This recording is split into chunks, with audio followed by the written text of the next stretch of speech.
Welcome back. The title of this mini lecture is 16th Century European War, Part 2. And we're going to talk about 5 terms that, as you read more about this time period, key in on these as a way to start to get a sense of some of the complexities of what's involved. All right, the first term for us is the Battle of Lepanto. Now, this occurs right around the 5th of October in the year 1571. And it's a naval battle. It's a pretty big naval battle. It's a couple hundred ships on either side between an organization of European navies and powers known as the Holy League, allied essentially with the Catholic Church, and this is all put together by the Pope, Philip II, and others, against forces from the Ottoman Empire. Now, this is a fairly big battle. It's won by the Holy League. And it's significant for a couple of reasons, right? So certainly it's a pretty clear indication of the wars relating to religion that are occurring in the 16th century and in the early 17th century. It's pretty clear in terms of a demonstration of being one of the last of the sort of main classical battles of sort of rowing vessels, right? Sort of that kind of thing. And it kind of brings us into that early age of sail. It's also, something to take note of when it comes to thinking about Europe in the 16th century and the power and role that the Ottoman world had in terms of, being able to sort of make their way in incursions and other things into there. The second term for us is the Spanish Armada. Now, fairly famously, the Spanish put together this armada and they send it against the English in the year 1588. And they lose, right? So spoilers, they lose. But there's a few big takeaways, I think, that we should be thinking about when it comes to an understanding of the Spanish Armada. So the first thing really is the idea of where are the Spanish getting the money to put together all of these ships that they are constructing, right? And largely it's a lot of their work in the colonial era that is financing a lot of this. A lot of the gold and a lot of the stuff that they're plundering, of course, from the Americas is what's able to finance a lot of what's going on here. Spanish ship development is pretty good here. It's a little different than the kinds of ships that the English are constructing. They're a bit heavier, a bit, the overall structure of them are a bit different. And when they engage here, against the English in July and August of 1588, the Battle of Gravelines and the others, of course, the Spanish lose, quite famously. When they make it back, it's something like around half of the 130 some ships are still there. You're looking at least 20,000 dead, right? This was a terrible destructive thing for the Spanish. It's this sort of great opportunity for the English, which they squandered the next year, which brings us to our third point. William the Silent, or William the Taciturn, or William of Orange. Take your pick.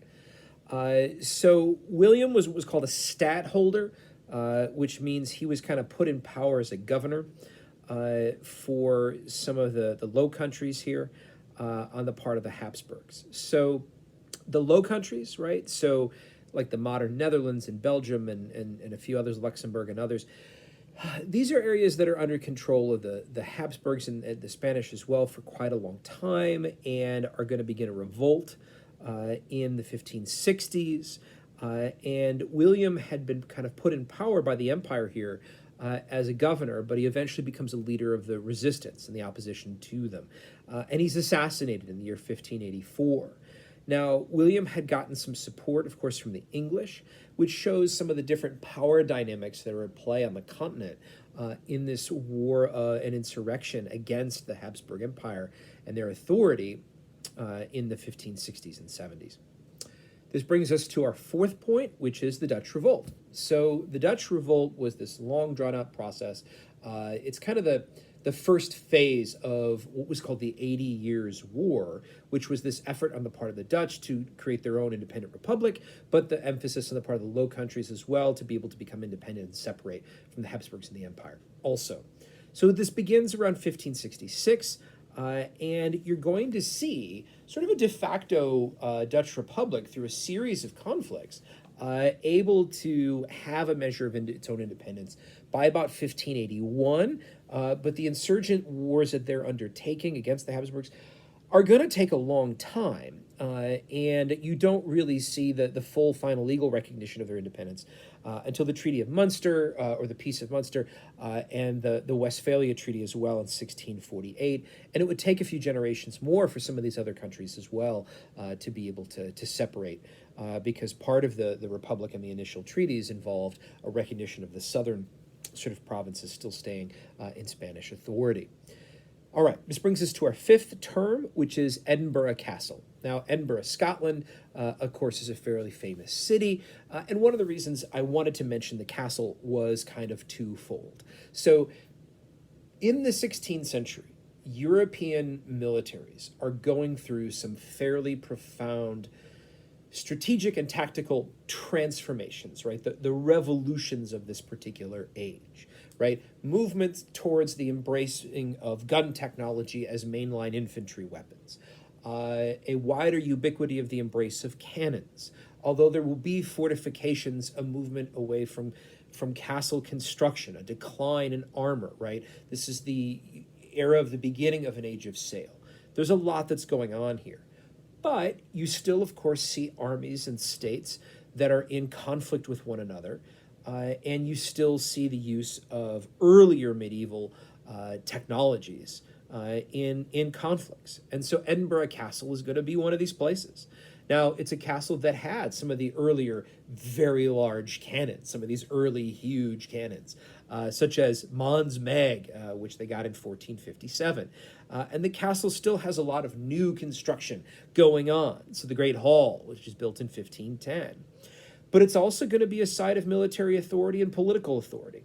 All right, so no longer just this idea of projecting force and protection and defense as some castles had been. But it's going to be a part of what's called the Lang Siege and something called the Marian Civil War, which happens in Scotland between 1571 and 1573 as well. So even though these kinds of pieces and spaces are in a decline in terms of their prominence in terms of militaries, I think it's good for us to take note of them. All right, thank you very much.